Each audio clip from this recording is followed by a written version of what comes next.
Bismillahirrahmanirrahim. Assalamualaikum warahmatullahi wabarakatuh. We are from 736 and today we are going to discuss about the theme that we have chosen, which is language and the brain. The definition of the theme. The theme language and the brain refers to the relationship between the language and the human brain. In human brain, activities like language processing, a cognitive process involving understanding and producing language, was mainly found in the areas of the left hemisphere of the brain. For examples, the broadcast area, which involve in generating language, and wordings area, which involve in understanding the language. The next one is the definition of the concept. So the concept is tongue slip. According to the textbook, The Study of Language, written by George Huell, we could understand that tongue slips are a type of speech error in which a sound or word is produced in a wrong place. This error could be cause of the fatigue or distraction. Tongue slips are considered as a normal thing and they could occur in our everyday conversation in a formal setting. So what's the relationship between the concept and the theme? As the theme suggests that language processing activities such as understanding and producing the language is located in a human brain, the errors like tongue slips also located in a human brain as well. The ability of the speaker to understand and produce language was actually involved in a situation where tongue slips occur. According to Nazbano Boni Nozari, a PhD holder, a cognitive psychologist, and assistant professor of neurology at the Johns Hopkins University School of Medicine, she said, "There is no doubt that some part of self-monitoring happens through comprehension, but there are internal mechanisms within the production system itself that actually help catch and repair its own errors. This statement shows that our brain play a big role in correcting the mistakes occurred during the tongue slip." A real-world example can be seen in an interview between an American former boxer, Iron Mike Tyson, and a reporter. Where do you go from here, Mike? I don't know, man. I might get fade into Bolivian, you know what I mean? In the video, we could see that Mike Tyson said, "I might fade into Bolivian," when what he actually wants to say is, "I might fade into oblivion." The sound O and B in his sentence has been transposed, causing the errors that we know as the tongue slips. The interview takes place in June of 2002 after Tyson's loss to Lennox Lewis. The time and the situational context of the interview gave us an idea that Tyson's tongue slip might be the effect of his exhaustion after the fight. Second concept, I'll be tackling the mishearing phenomenon known as the slip of the ear. In our daily conversations, it cannot be denied that sometimes people fail to perceive what the other person is saying correctly. This is when slip of the ears occur. In 2005, Z.S. Bond defined slips of the ear as a phenomenon where a hearer fails in perceiving messages and how the hearer recognizes words. Where sometimes we are unable to clearly hear the words which are being uttered in crowded places, or there are some sounds which can cause the person to mishear it. Other times, slip of the ear happens because of a similar sounding words or phrases in conversations and speeches. In English, for example, the word quiet and quiet have similar sound in pronunciation but totally have different meanings. When the person perceives differently from what the speaker has said, the hearer tries to recover the utterances by interpreting the words heard with similar sounding words to compensate. Now, as our main theme suggests, the concept of slip of the ear may have little to no relation whatsoever to this language and the brain, since its name suggests that it could be due to physical properties of, for example, our earworks. But in actuality, the slip of the ear occurs due to the part of our brain's language processing, which was used for understanding the language, was unable to properly convey the messages received, for things such as unclear or jumbled out speeches that was being heard from our own ears.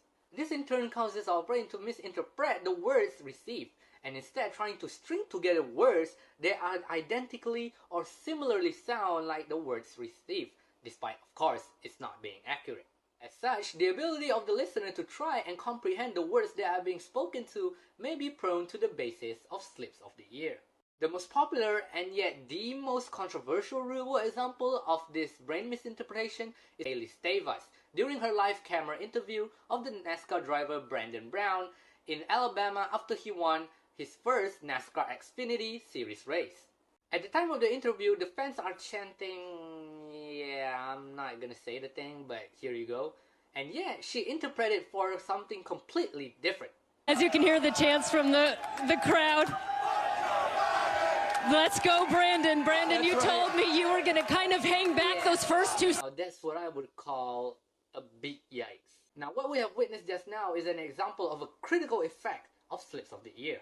The situation may have occurred due to Kelly Stavas' misinterpretation and mishearing of the chants from said fans. As such, this in turn might have made her brain's language processing to convey the chants that are not properly heard and use her own brain's dictionary to form words similarly sounded to what she heard at the time of the incident. It just goes to show you that even in professional field of work such as being a reporter or more, slip of the ear occurs naturally for every human being in this world. Assalamualaikum, I'm MUKHAIRIQ and I'm going to talk about broadcast aphasia. According to the textbook The Study of Language 7th edition by Shah, there is a study of the relationship between language and the brain which is called neurolinguistics. The study is merely about focusing on the location of language inside a human brain and its function for humans to communicate. But today, I will talk about the broadcast area only and its function to the spoken language of women all over the world. So what is broadcast aphasia? Aphasia is an impairment of language function due to brain damage that commonly occurs because of stroke or traumatic head injury.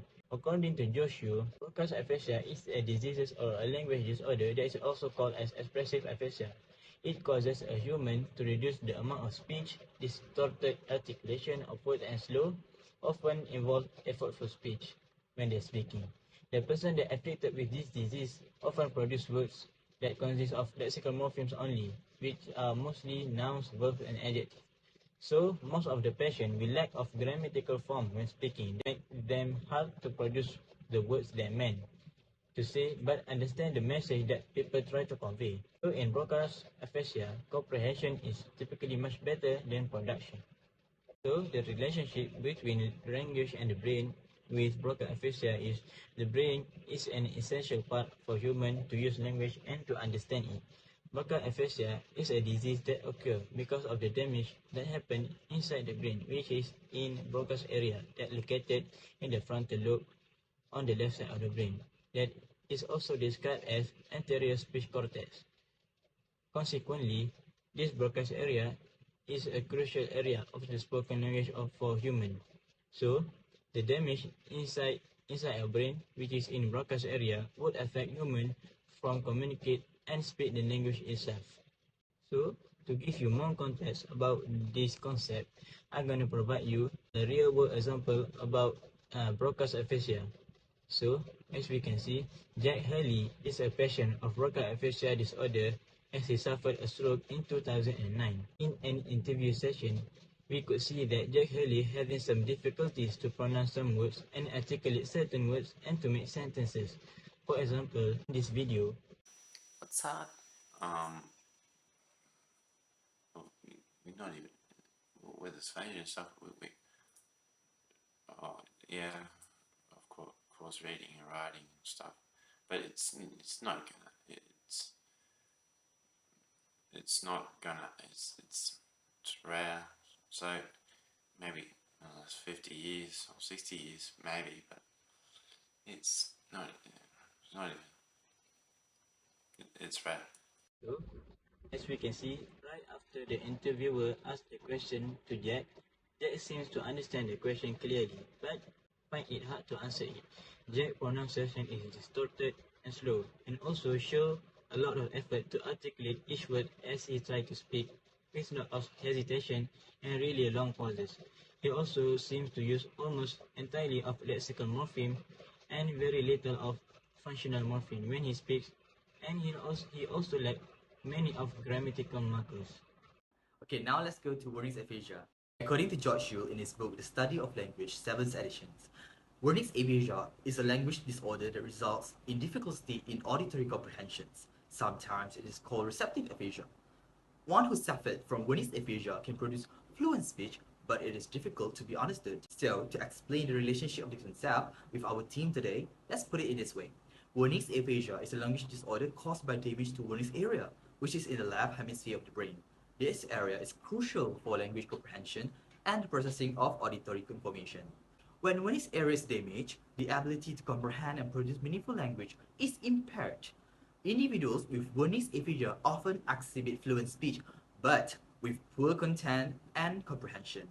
Their speech may be characterized by neologism, jargon, and a lack of meaningful syntax and grammar. The damage also disrupts the normal flow of information between different language areas, affecting both comprehension and production. This disruption impairs the individual's ability to understand spoken or written language, as well as their ability to express themselves coherently. One of the perfect real-world examples that I could present to all of you today is Gabby Giffords, American politician who served as a US representative from Arizona. On January 8, 2011, during a public event in Tucson, Arizona, she was the victim of a shooting incident that resulted in traumatic brain injury. The traumatic brain injury caused significant damage to her brain. As a result, she developed various neurological impairments, including Wernicke's aphasia, which affected her ability to understand and produce coherent speech. The tip of the tongue. Gabby Gifford speaks, so quiet now. So, from the previous short clip, we could identify a few characteristics of Wernicke's aphasia disorder, such as slow production of words, lack of conjunction words, false grammar, repetitive words such as the word speak many times to indicate she speaks a lot before, simpler sentences but still able to be understood by the listener even though the sentence is incomplete. Now, let's see her another short clip. Are you excited to return to Tucson? So excited. The mountains, the desert. I'm home. So, from that short clip, you could see that she is having difficulty expressing her feelings with the correct words, processing words to be produced, expressing herself coherently, just like how the definition had offered. We are still able to read her phrase expression, to interpret her correct syntax and understanding, but due to Wernicke's aphasia disorder, her sentences aren't as complete and expressive as her appearance is. Specific symptoms and severity of Wernicke's aphasia can vary depending on the extent and location of the brain damage. In this case, it's Wernicke's area in the brain. Assalamu alaikum wa rahmatullahi wa barakatuh. My name is MUAZ, and today I will talk briefly about bilingualism. Being able to use two languages fluently is referred to as bilingualism. Both languages must be effectively and actively used in a variety of circumstances, including speaking, listening, reading, and writing. In other words, it is defined as the habitual use of two languages by a speaker. According to the textbook called The Study of Language by George Yule, the word bilingual is a term used to describe a native speaker of two languages or a country with two official languages, in contrast to monolingual, which is just one language. Canada, as an example, is officially a bilingual country with both French and English as official languages. Bilingual individuals frequently demonstrate high-end executive control abilities. This refers to the brain cognitive processes responsible for managing attention, inhibiting irrelevant information, and switching between tasks. A study conducted by Abu Talibeh and Green in 2008 revealed that bilingual individuals exhibit better executive control than monolinguals, leading to improved cognitive flexibility. Psycholinguistic research has shown that bilinguals engage specific brain regions to control and monitor their language, production, and comprehension. For the real-world example, I will give it to this person who was a self-taught computer programmer and the co-founder and CEO of Meta, formerly known as Facebook. Obviously, all of us already know who it is, Mark Zuckerberg. 我们只是大学生，我们没有计划，我们没有资源，所以我们是怎么创造出世界上最大的互联网？ So Mark Zuckerberg, while learning Mandarin primarily to communicate with certain members of his wife's family, has already used his linguistic abilities to curry favor with audiences in Beijing. He was also likely courting the more than 1.3 billion Chinese citizens who could become potential Facebook users if and when Beijing dropped its ban on the world's most popular social media site. In conclusion, learning a second language can potentially enhance our brain ability and our reactive system of being a better multitasker. Not to forget, it opens a wide opportunity of being a successful person just like Mark Zuckerberg. That is all from me, and Assalamu alaikum wa rahmatullahi wa barakatuh. According to APA Dictionary of Psychology, feral child refers to children who reportedly have been raised by wild animals and isolated from human contact or care from a very young age. They are usually discovered in harsh conditions such as being abandoned or even raised by animals. As a result, they show behaviors and characteristics that are closer to animals than normal human beings. Feral children that have experienced extreme isolation and lack of human interaction during the critical period of language, which is around 2 to 7 years old, can have significant impact on their language abilities and brain development. A few examples to note will be as stated. The first one is language acquisition. Feral children show severe language delays or complete absence of language skills. The second one is linguistic deficits. They may struggle with various aspects of language including vocabulary, grammar, and syntax. Speech is limited to basic sounds or animal-like vocalizations. Finally, is reduced neural connection. The language development and the brain development are closely tied. Absence of linguistic stimulation can cut the brain growth and connectivity of language-related brain regions, such as Broca's area and Wernicke's area. A famous example of feral child is Victor of Aveyron. Around the 18th century, Victor, a French feral child, was found at the age of around 9 in the woods by hunters. His case was studied by many prominent figures. When Victor was found, he displayed limited or absent language skills, exhibiting only basic sounds and animal-like vocalizations. This points out that his brain's language areas had not developed the neural connections necessary for language production and comprehension. Dr. John Mark Gaspard Itard, a physician, was interested in studying and taking care of Victor. Itard used various techniques to teach Victor language and social skills such as using objects, gestures, and imitation. However, Victor's progress was limited as Victor was only able to poorly articulate 3 words, suggesting that the critical period for language acquisition had passed and his brain had difficulty in adapting for a new language.